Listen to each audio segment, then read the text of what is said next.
Bhagavate Vasudevaya. Om Namo Bhagavate Vasudevaya. Om Namo Bhagavate Vasudevaya.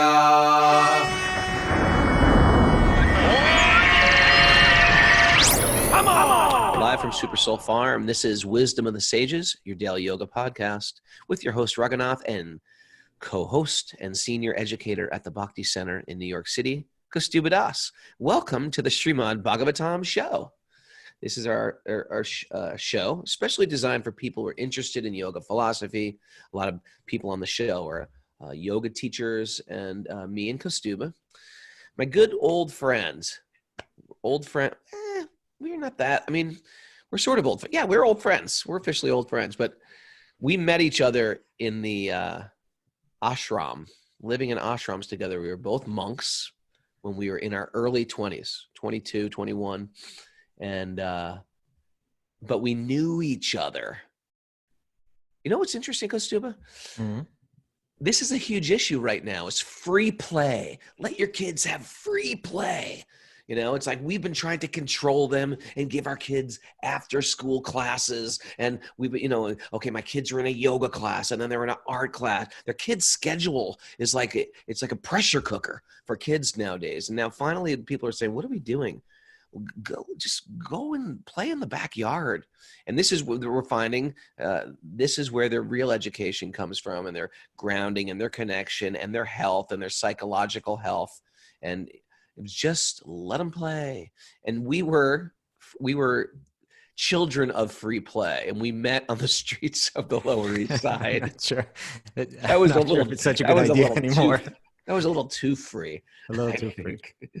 But that's how me and Kaustubha met. We were just like meandering on our own as young not even old teenagers, like 15-year-olds. There was no reason for us to be wandering the streets. They should contact our parents right now. Say, on Facebook, once I posted a photograph of myself at 15 years. It just popped up on Facebook, but it was this picture of this band called The Mob playing at CBGB's in 1981.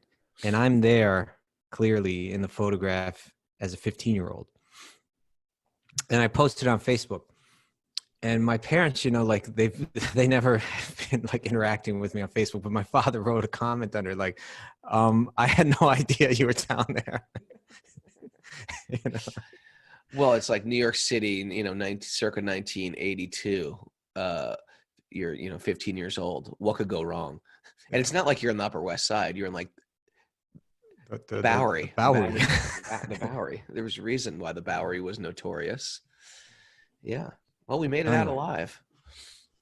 And somehow Bhakti-yogi was blended right into that neighborhood. Somehow got really just strangely. You couldn't have figured out the weirder marriage. You got these Orthodox Hindus mixed with a bunch of dirtbags that we were from the Lower East Side, somehow interwoven like a candy cane stripes.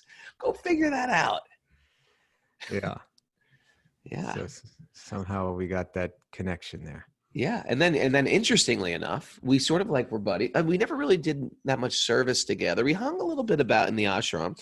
Then we got separated for many years. I moved to California, and back then there was no we didn't talk so much, but then we got reunited when I moved back to New York. Always there in my mind, Raghu. Was that like Willie Nelson? Is that a Willie Nelson song?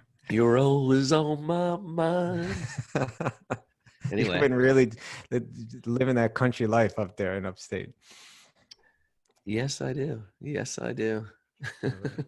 But anyway, and so we got reunited over you started teaching Ashtanga yoga, and I was teaching yoga in Los Angeles. When I came back to New York City, we connected, and that was very cool. And we were both, and it was random. We both really sort of really got focused in with Radhanath Swami, which has been our great joy to have him as our teacher.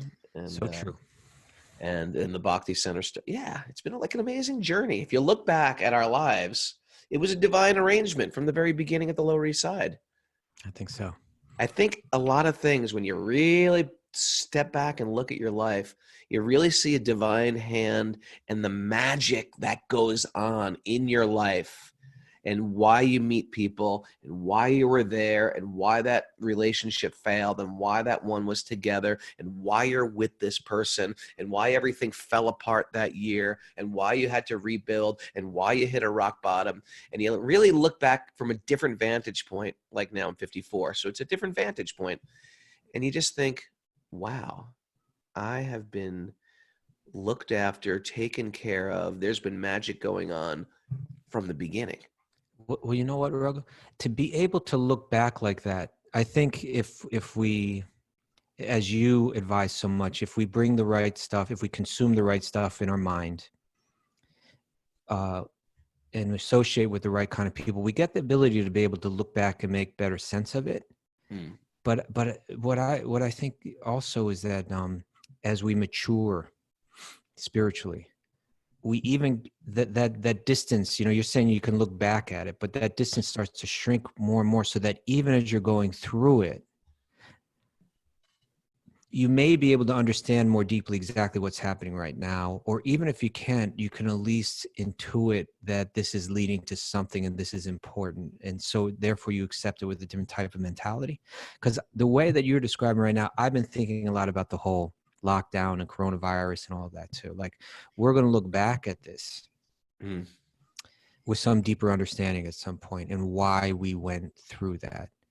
I've been communicating with some friends and so on, and I just have a feeling that we're being, personally, I feel like in my own particular service, I'm being, and in the service of those like me and you, who we serve together, and other people that I serve with, that we're being challenged or encouraged to be creative in how we reach people and so on. That our voices have to kind of rise at a certain time in history too, like as Prabhupada had a message going back that he was writing these in the Bhagavatam, in the first canto that we're reading now. We had a show some couple weeks back, and it was entitled Enough for a Need but Not for a Greed, which really highlighted the kind of message that Prabhupada was sharing about how we need to live, and how the way that we've been living is unsustainable. It's unsustainable. Yeah, He was saying that in 1968. It's unsustainable. No, it was like more like 1960, right? Going way back. It's more like 1950. Even 45. but that message, which was not so widely accepted when he was writing it, now 50 years later, whatever, you can look back and say, yeah, it's all a fact, and we're not going to be able to live like this. We can't keep killing all these innocent animals and torturing them. We can't keep just like neglecting how we care for the earth.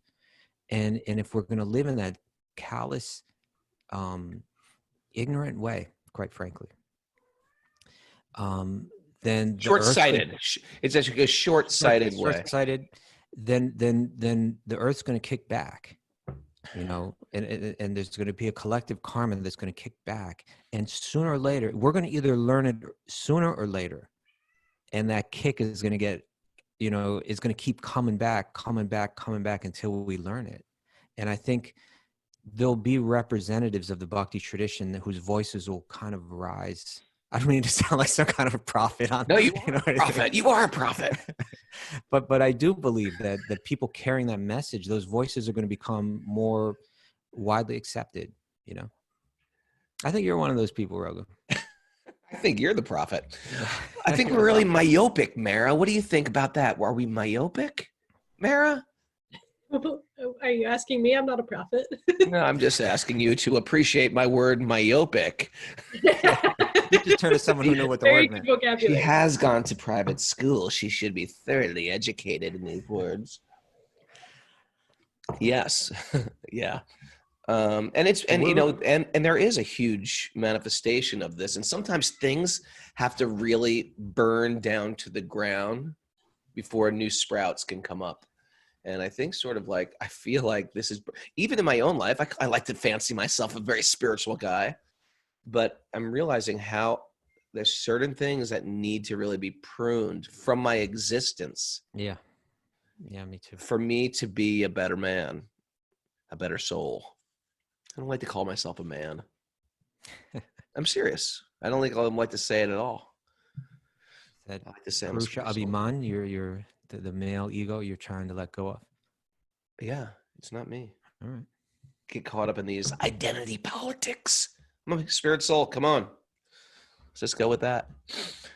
So we are at a wonderful place in the Mahabharata, in the Srimad Bhagavatam. Well, the Mahabharata, this is one of the big epics of India. If you haven't read it, or if you don't like to read, you can get it on Audible, or you can read it. Krishna Dharma is our favorite translator of that one. And we're reading Although one I of do the... love the Kamala Subramaniam one Yeah, as that's a well. classic too. That one too. But and then there's, of course, the Ramayana, and then this is the Srimad Bhagavatam. These are the three biggies of ancient India. And these, the Bhagavatam, the Srimad Bhagavatam, also known as the Bhagavat Purana, has all these incredible stories about avatars of Vishnu, Krishna's Leela from childhood, which is very famous throughout India, throughout the world now. And of course, great kings, great sages, the creation story. And also what happens when great personalities get put into great distress. And so we're reading about one such personality named Bhishma Dev. Bhishma is the grandfather, the grandsire.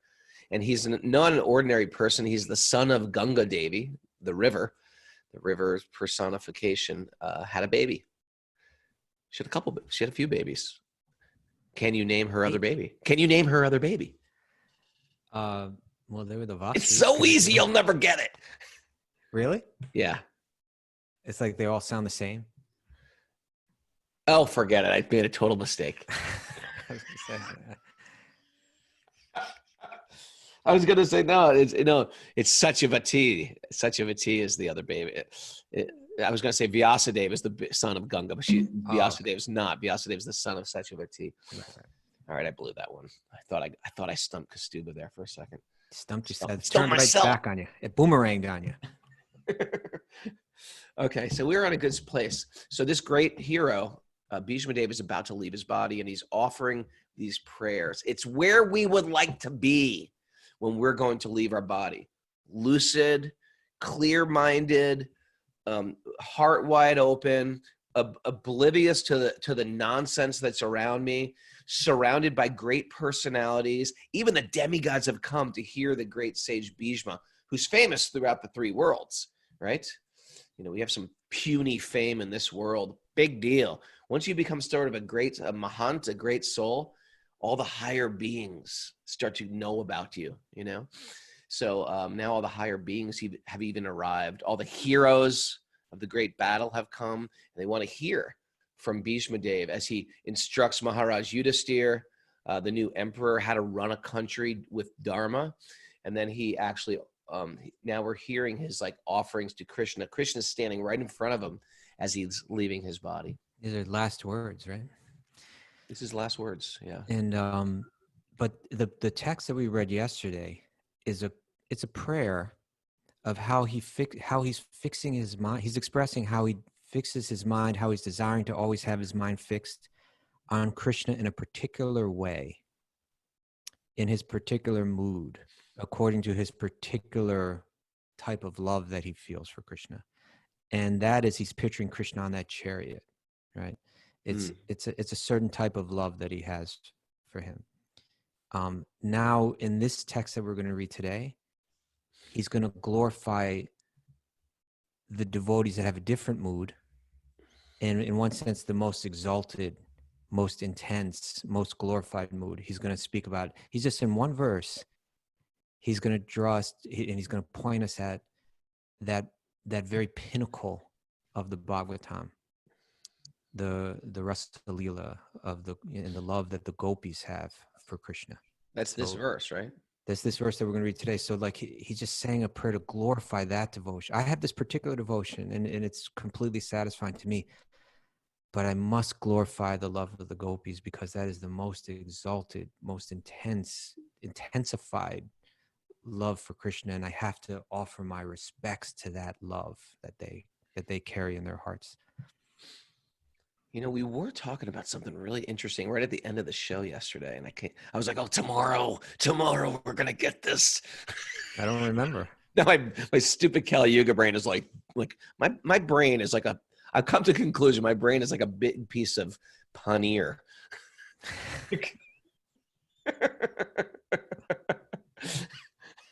I just can't think.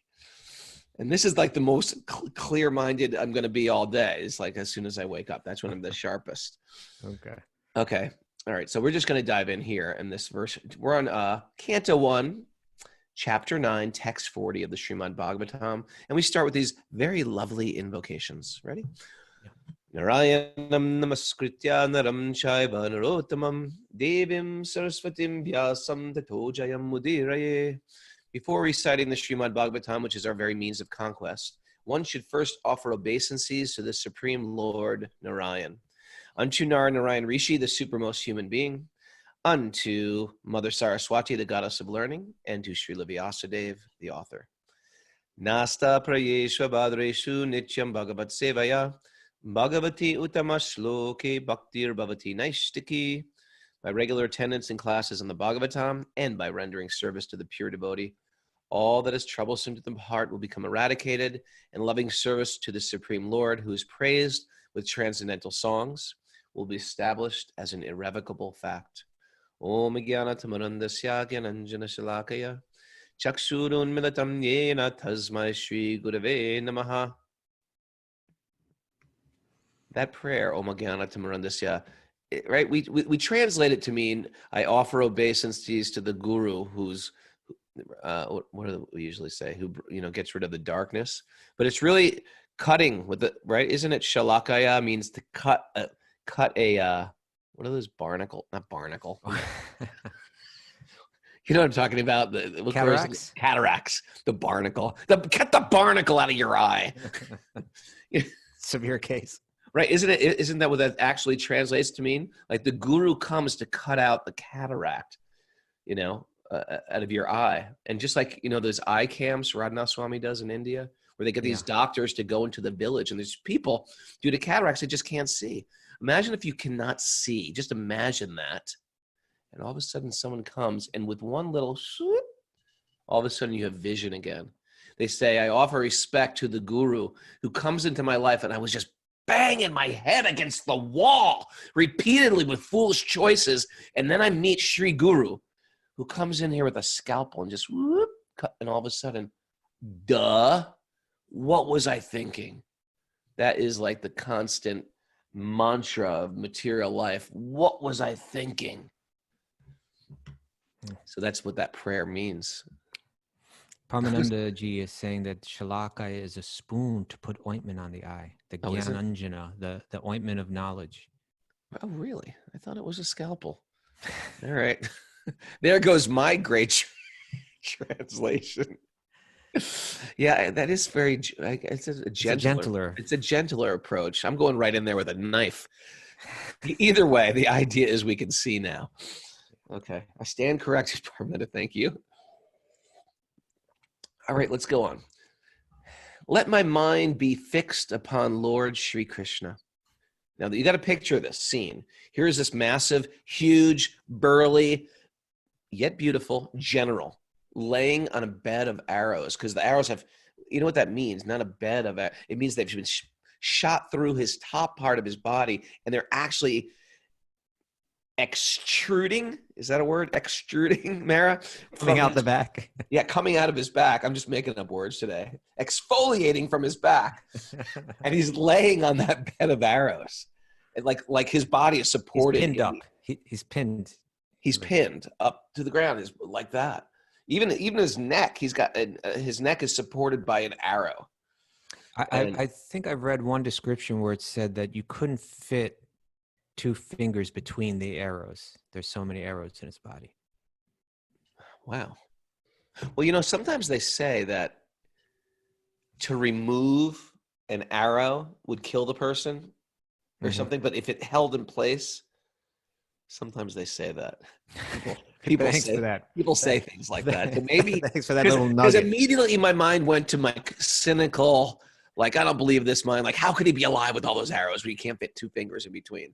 But, if they're all in place, they could be holding everything. So, of course, it's internal bleeding, but it could have, like, slowed the death process down. But he did have this benediction that he could die at will.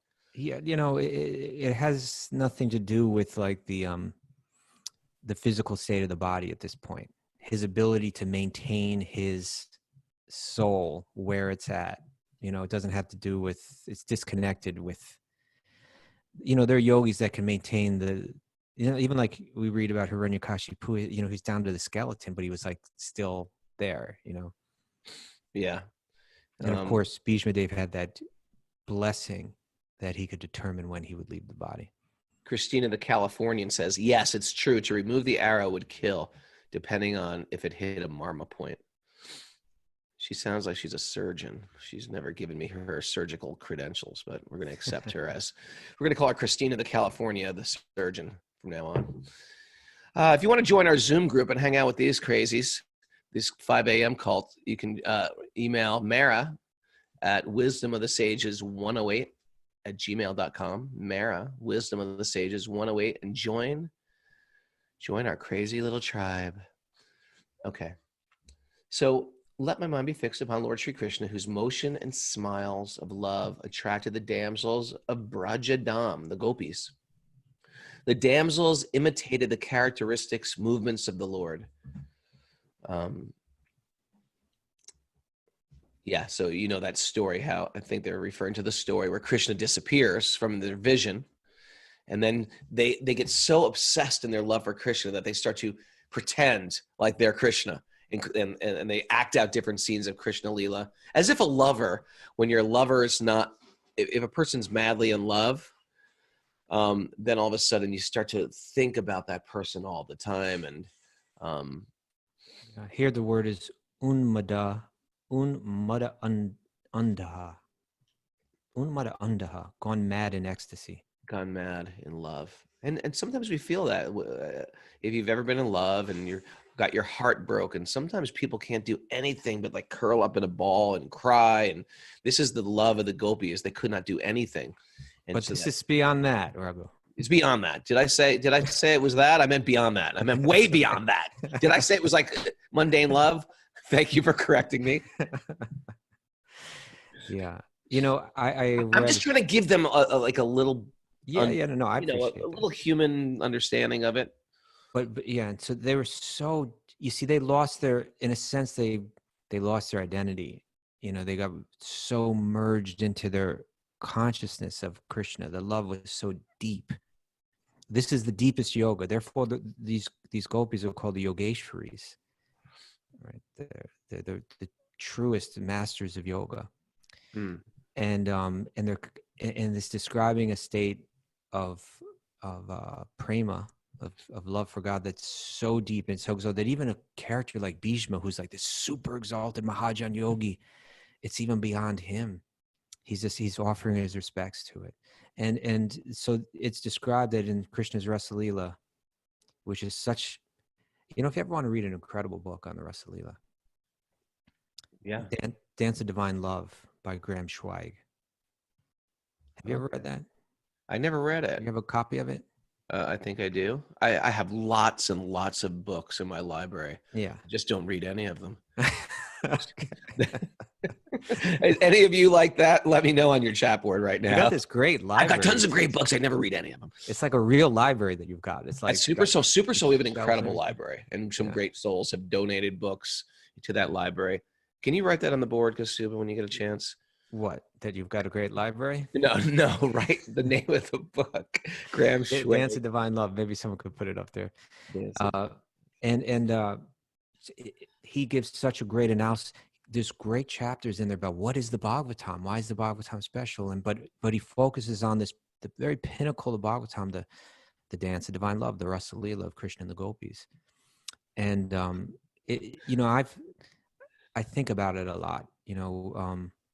How all of Vyasadev's work from the Vedas building to the Upanishads Mm. and the Mahabharata and the Puranas. And then how all that work is culminates in the Srimad Bhagavatam, and how the Srimad Bhagavatam culminates in the 10th canto, which describes Krishna's life, and how the 10th canto culminates in the telling of the Rasa Leela, and where the gopis, Krishna plays his flute. Hmm. And the perfect night, the full moon night in the month of autumn. And the gopis leave behind everything. Even their families are trying to stop them. Don't go out in the middle of the night to be with Krishna. Don't, and this is kind of what we all experience a little bit when we start to get serious about like bhakti. People in our lives start saying, don't do this. You're ruining your life. You're wasting your life. Are you crazy? You're What's the matter with wasting you? your time. Yeah. I'm looking at all the people on the board who have done things that make no material sense. They left their job to go to India for a month. They just walked away. What's the matter with you? Why are you doing this? Yeah. And our thoughtful friends and people who love us are saying, you're crazy. Well, why would you make this dumb choice? And what to speak of people like us when we got into it, where we would like completely shave our heads, change our clothes, become Hare Krishnas. They were just coming home to my Italian family on Christmas Eve with an orange robe. I'm lucky my older brother didn't kick my butt. They were like furious at me. Yeah. They were actually furious at me. In all society, the entire society was like, you're a cult member, you're crazy, you're nuts, all of that stuff. So the gopis, their families are, don't even come back if you go out there. Don't. Yeah. And then the gopis go out there. They've risked everything now, their families, their lives, their reputations, everything. They put it all on the line out of love. And when Krishna sees them, he says, what are you doing out here in the middle of the night, out in the forest, to be with some boy? This is so wrong. You should turn around and go right back, And then to me, you see, this is so important because all of Vyasadeva's work, all of his writings on yoga and all his philosophy and all his rituals and all the story, what the gopis are going to say right now is like really what it's all about, what we're meant to understand. What they express, is that Krishna, we've turned our back on all of that. We're not interested in that world. We're just interested in you. So please accept us. Please accept our love. And that all the yoga, all the ritual, all the mantra, all the asana, all the whatever it might be, it's just meant to get us to that point, right? Where we say, I've been trying to enjoy the world in so many ways, forgetful of my connection to God. I've had enough of that. Now just please accept me, just, please accept my service. Please accept my love. And so that the gopis express that at the beginning of the Rasa Leela. And then there's a description of the Rasa Leela and how they dance and the beauty of the dance. And then Krishna teaches this one lesson and he disappears in the middle of that dance. And what that does is it plunges the gopis into this mood of separation, which is something very esoteric, not easy to understand, but that the feelings and the intensity of the feelings that you have for someone, they intensify when the love intensifies when there's an experience of separation. And paradoxically, that you feel even closer when you're separated. The emotion becomes so deep. And so plunged in that incredibly deep divine love, the gopis, and here again the Sanskrit word is unmada andaha.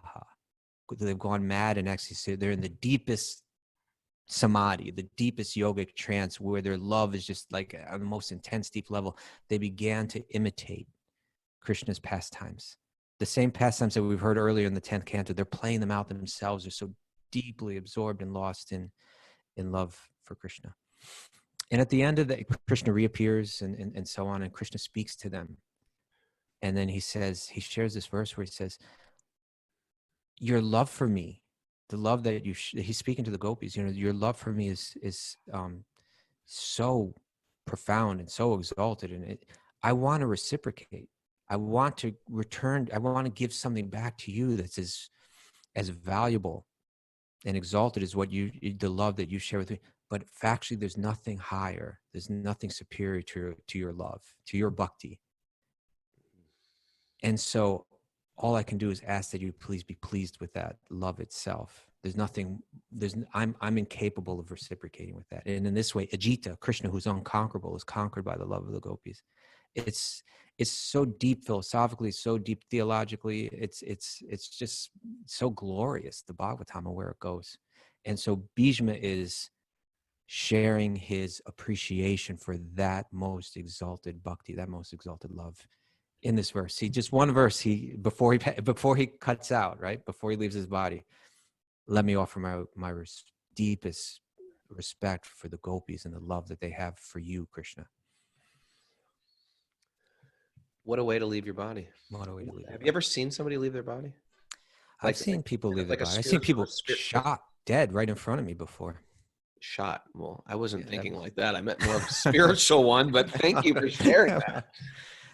Yeah, I think that may have been the only time I saw someone actually die right in front of me. I've been around people that are dying, but I think that may be the only time I saw someone die. I was walking around Govardhan Hill once, and I heard this great kirtan.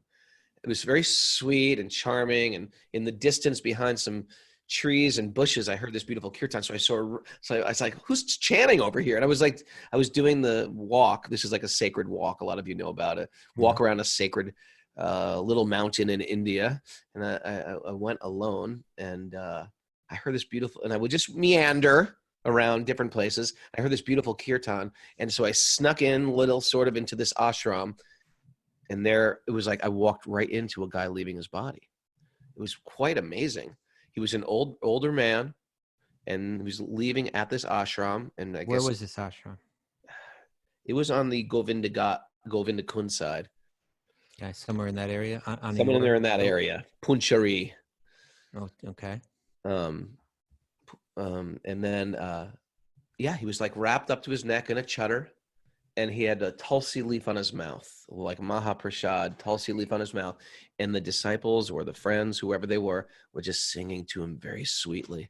And right there at the hill. Right there at the hill. And I just God. I barged right into it. But it was amazing to see.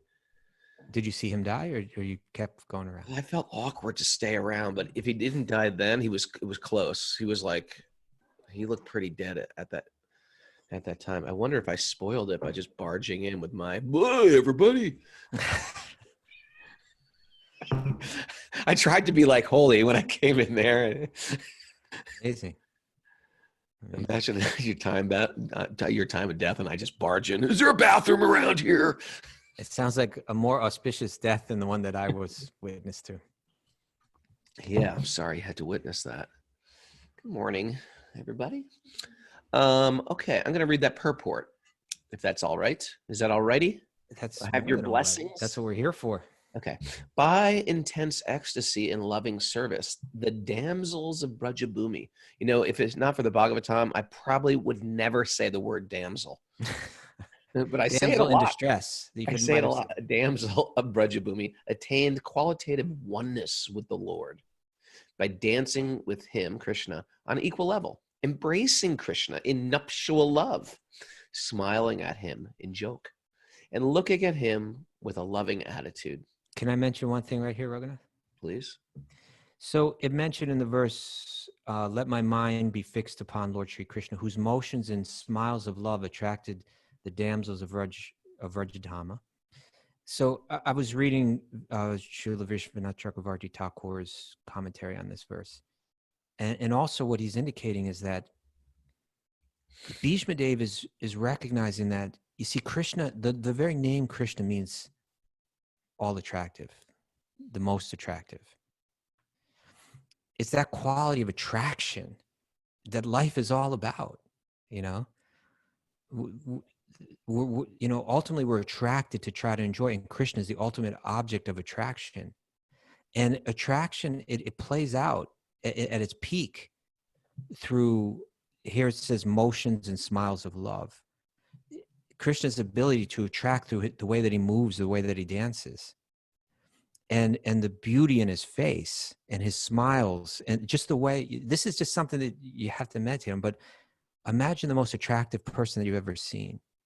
Sometimes you see someone that's super attractive, right? And just the way that they can move their eyes or smile is like, right, It's like the most beautiful thing you've ever seen. But Krishna, he's the very source of that beauty and that attraction. And the gopis were so deep in their yoga that they were blessed with Krishna's full beauty Shakti, so the way that they could dance and the way that they could move and the way that they could smile and so on. Their devotion was so deep, they were granted. So Bhishma is a different type of love, and he's being blessed in another way. But the gopis were actually blessed with all of that attractive power, with Krishna's own attractiveness, in a sense. So in one sense, they were playing out the pastimes of Krishna. But in another sense, they were moving and smiling just as he does, with the same beauty and, and the same attractiveness. Anyway, I just thought that was very interesting. It is very interesting. And here's Bhishma sharing that he's appreciating he's on the time of death, and he's appreciating the devotees that he feels like I'm not even up to that caliber. Yeah. I just have to, what Vishwanath Chakravarti Thakur also said is, my death will be successful by me mentioning this at my moment of death. Right. Wow. The relation of the Lord with Arjuna is undoubtedly praiseworthy for the devotees like Bhishma Dev, but for the relation of the gopis, the cowherd girls, with the Lord is still more praiseworthy because of their still more purified, loving service. So here we are again. When someone says, I love God, my life is dedicated to God, this is where that Vedic tradition, it gives you sort of like an all-access pass to like inner workings of love and the nuances of love, and why I think both of us have such a great appreciation of this Vedic paradigm of love of God or surrender to your higher power, which is all praiseworthy, just like Krishna's relationship to Arjuna. It's praiseworthy. It's beyond praiseworthy. It's like incredible. Krishna is on a chariot with Arjuna, but now we're getting into very nuanced conceptions of love. Who can even understand this stuff? The gopis, however, practically became one with the Lord by attainment of equal footing with the Lord. Bhishma's aspiration to remember the gopis is a prayer to have their mercy also at the last stage of his life. The Lord is satisfied more when his pure devotees are glorified.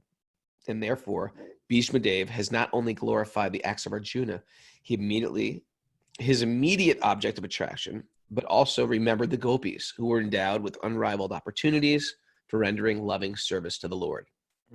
I did just say that. The Lord, the gopis' equality with the Lord should never be misunderstood to be like the Sayujya liberation of the impersonalists.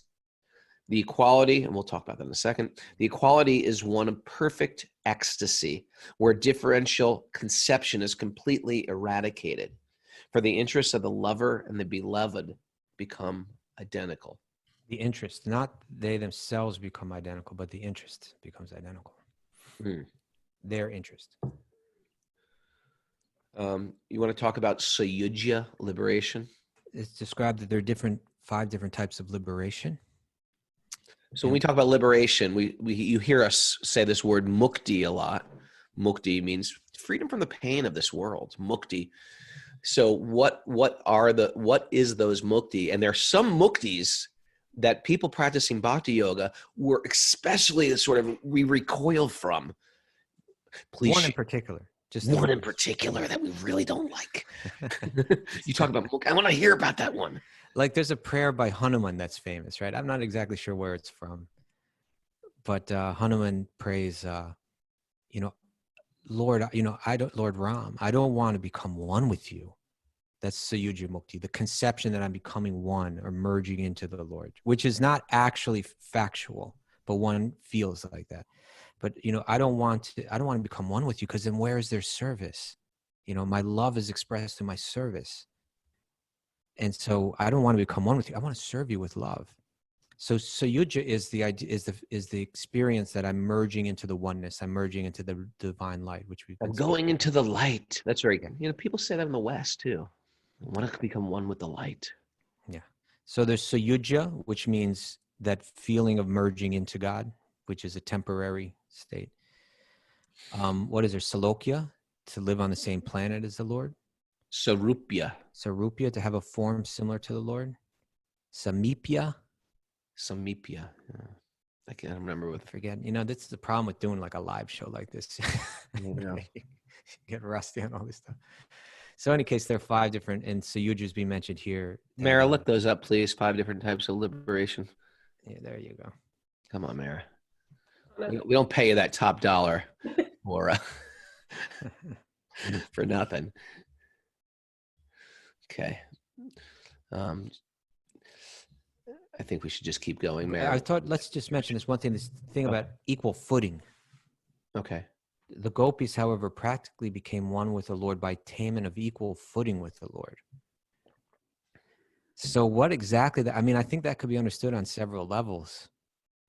But one thing is, in other words, there's certain type of love of God where there's reverence there, like in the Shanta Rasa, right? My flavor of love for God is awe and reverence, right? And then there's Dasya Rasa, right? Yeah. And in Dasya Rasa, there's the ideas, I love the Lord like he's my superior, in a similar way that like a child might love a parent, or a student might love a guru, or something like that, you know. Or, you know, it's hard for us again with our Western mind, but like a servant might love the person that they serve. You know? Yeah, it makes no sense to us. We don't. The concept of service is so foreign. In all of our the movies and the books that we read and all that, it's always trying to tear that down and equalize everything. But there is a conception where you feel like you're my superior and I love you, and what can I do to serve you right now? And I feel so good serving the person that I love. So in any case, because that relationship is there's so much abuse in it, let's say, that are or sometimes the people that are very averse to that relationship, they've been hurt. So it's almost like they've got extra work to do to get into these sweet relationships with friends, with teachers, with, you know, we have a lot, we're bringing baggage into a very intimate bhakti circle. And we have that aversion to service, right? Yeah. Okay, here, the word is just in from Kishangi.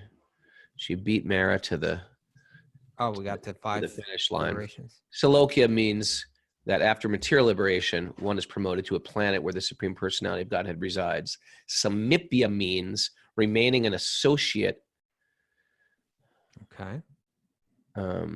Meaning an associate of the Personality of Godhead. Sarupya means having the 4-handed form, exactly like the Lord. Sharsti, that was the one we were forgetting. Sharsti. Attaining opulences like those of the Supreme. And Sayujya means merging into Brahman, effulgence of the Lord. So these are 5 types of liberation.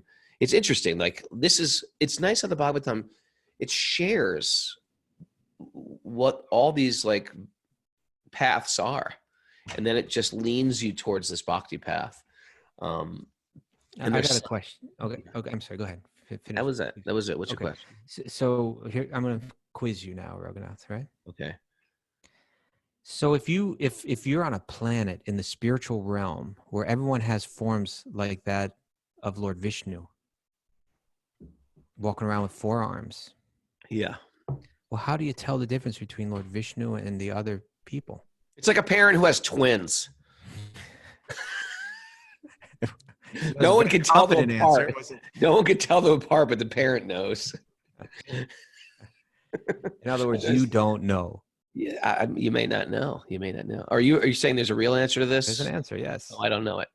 You didn't like my parent who has twins answer? I thought that was pretty insightful. Okay. But what's the real answer? There's 2 things you look for. Okay, this is a real answer. Okay, go. One is the Srivatsa. Okay, Right. gotcha. Srivatsa is a golden hair that grows from the Lord's chest.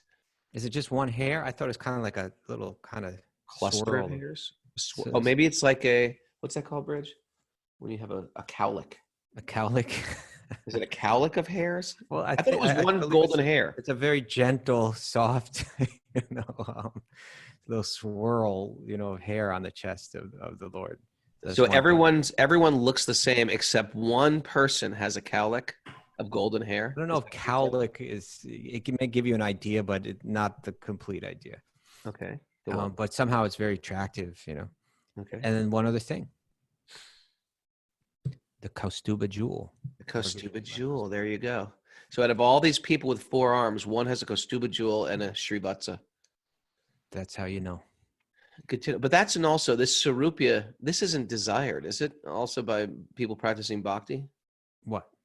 Sarupya. It's undesired. Sarupya. Sarupya. Yeah. And Sarupya is okay.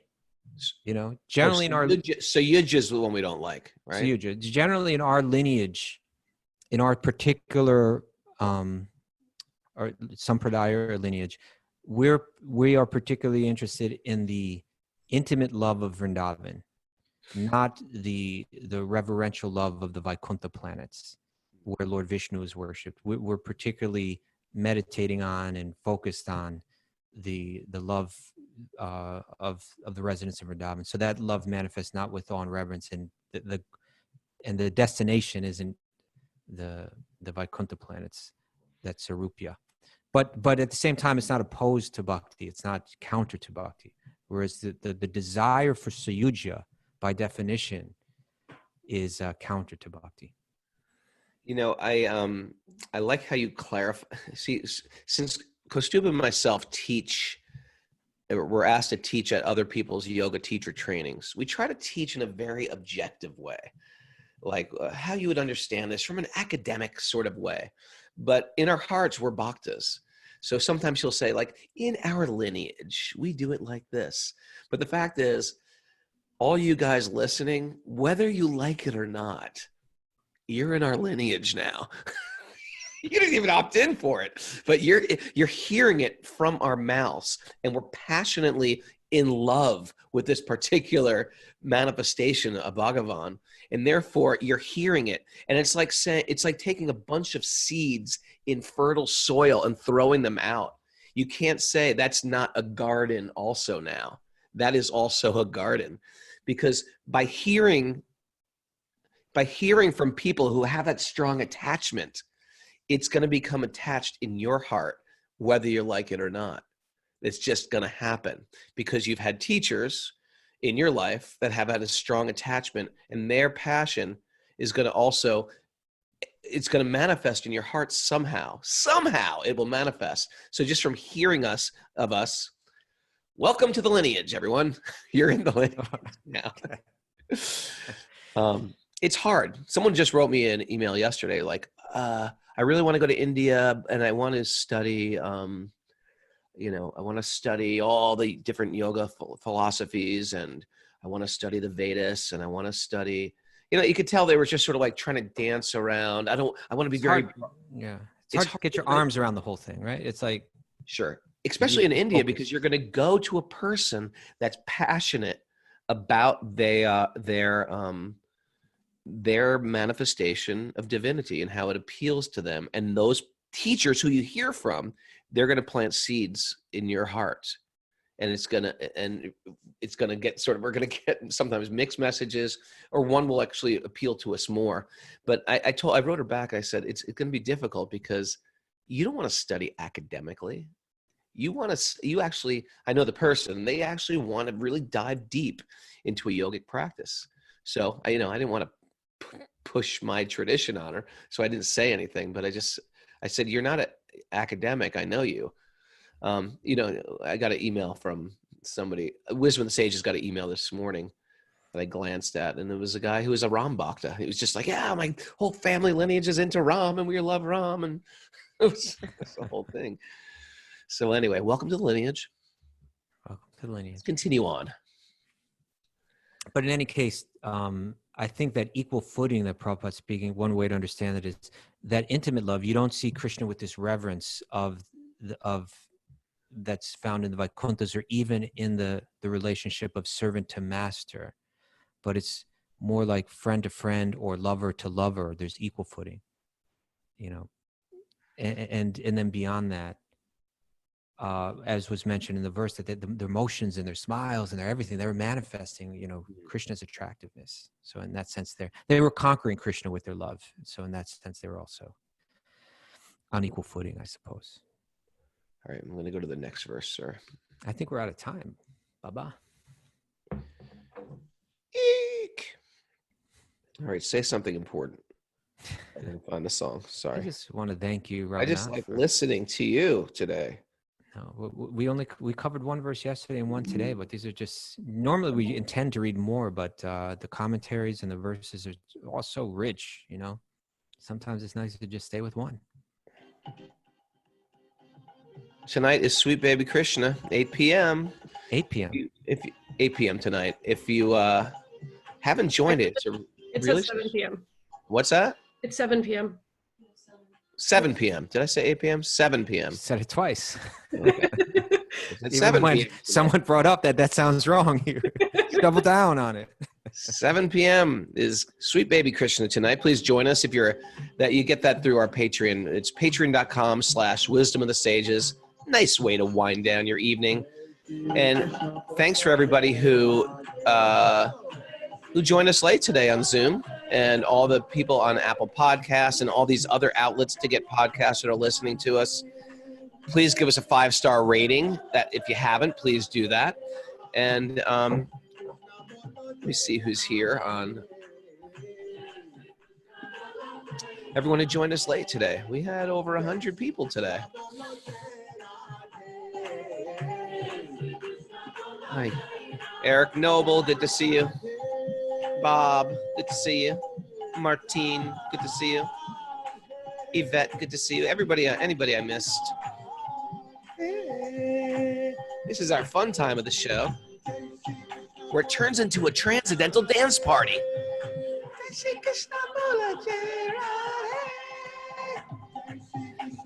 Now, most of you are in a room alone or with someone you love. That means you can just put your hands in the air. Come here, Sachi.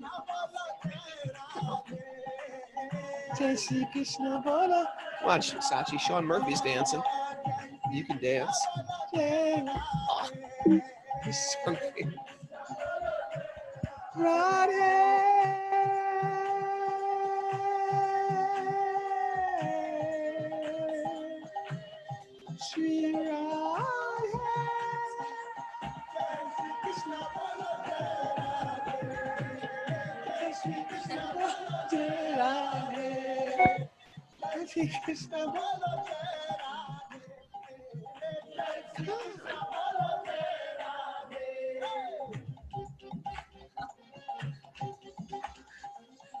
Mara, come on. What is your heart's in a cage? Move those arms. Still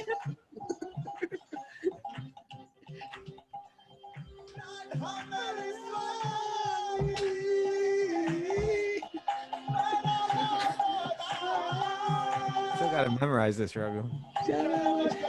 Lori, she's either in ecstasy or she's yawning. I can't tell.